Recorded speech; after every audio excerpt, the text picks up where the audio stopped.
ako ay nag-ibang bansa, dala ang pangarap at pangamba, pagtulo ng luha, di alintana, kagustuhan, maiahon ang pamilya.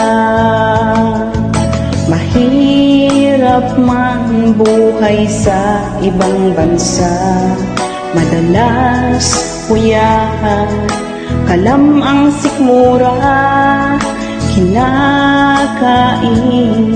ang sariling luha dahil namimiss ang pamilya.